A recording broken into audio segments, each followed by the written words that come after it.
नमस्कार. गोदावरी किचनमध्ये तुमचं खूप खूप स्वागत आहे. मी आज मुंबईचा फेमस वडापाव बनवणार आहे. त्यासाठी मी इथे 6 पाव घेतलेले आहे. 1 वाटी बेसन घेतलेलं आहे. 2 चमचे लाल तिखट, अर्धा चमचा हळद, 1 चमचा मीठ, 5 बटाटे घेतले आहे. वजनानं 500 ग्राम बटाटे आहेत. बटाटे कुकरला 4 शिट्या करून घेतल्या, साल काढून घेतली. सुकी चटणी बनवणार आहे. त्यासाठी 2 चमचे तीळ घेतलेले आहे. भाजलेले शेंगदाणे 3 चमच, साल काढून घेतलेले आहे. अर्धा वाटी सुकं खोबरं घेतलं आहे. रेडीमेड आहे, तुम्ही घरी पण बनवू शकता. खोबऱ्याची साल काढून खिसून घ्यायचं बारीक. 10-12 लसणाच्या पाकळ्या, मीठ घेतलं आहे अर्धा चमचा, 2 चमचे लाल तिखट घेतलं आहे. लागले तेवढं घ्यायचं आहे. बटाट्याच्या तडक्यासाठी लागणार आहे 5-7 हिरव्या मिरच्या जाड वाटून घेतल्या आहे. 20-25 कढीपत्त्याची पानं, 1 चमचा मीठ घेतलं आहे, 1 चमचा हळद, 1 चमचा मोहरी, अर्धा चमचा हिंग घेतलेला आहे. बेसन टाकायचे 1 वाटी आहे. चवीनुसार मीठ, 1 चमचा लाल तिखट टाकायचे, अर्धा चमचा हळद, थोडं थोडं पाणी टाकून बॅटर बनवायचं आहे. बॅटर असं बनवायचं आहे. पाणी 2 कप लागलं, कमी जास्त लागू शकते.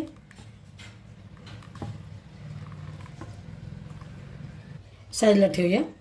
बटाट्याची भाजी बनवायची आहे. बटाटे असे हातानेच फोडून घ्यायचे आहेत. गॅस चालू केलेला आहे. कढई ठेवली, तेल टाकायचं थोडंसं, मोहरी, मिरच्या टाकायची. तुमच्या आवडीनुसार तिखट टाकू शकता तुम्ही, कमी जास्त.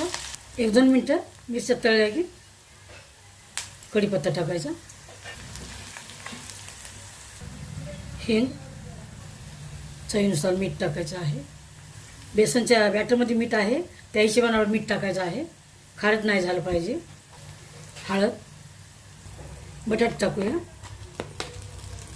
मिसळून घ्यायचं. गॅसची पॉवर मंद ठेवायची आहे. 2-3 मिनटं छान परतून घ्यायचं आहे.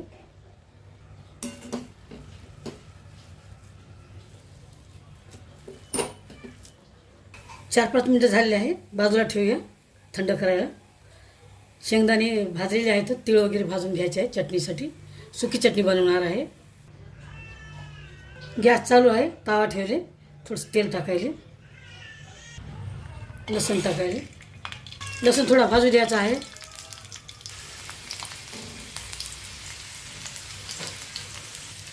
गॅस बंद केलेला आहे. तीळ टाकायले. गॅस बंद आहे. शेंगदाणे भाजलेले आहे म्हणून गॅस बंद केले. तीळ लवकर भाजतात. सुकं खोबरं हे पण परतून घ्यायचं आहे.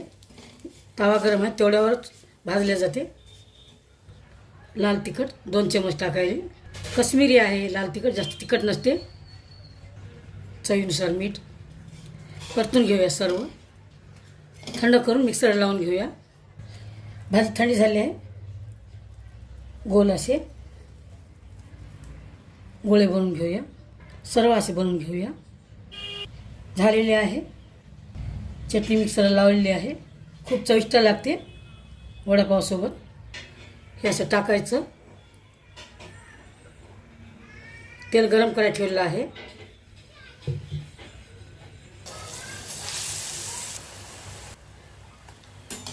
मिडियम पॉवर गोल्डन होईपर्यंत छान तळून घ्यायचं आहे. झालेलं आहे. सर्व असे तळून घेऊया. मिरच्याला थोडी चीर मारलेली आहे. या पण मिरच्या आहे छोट्या मोठ्या. पेस्ट असं ह्याचं सेंटरमधून कापायचं. याच्यावर छान सुकी चटणी टाकायची.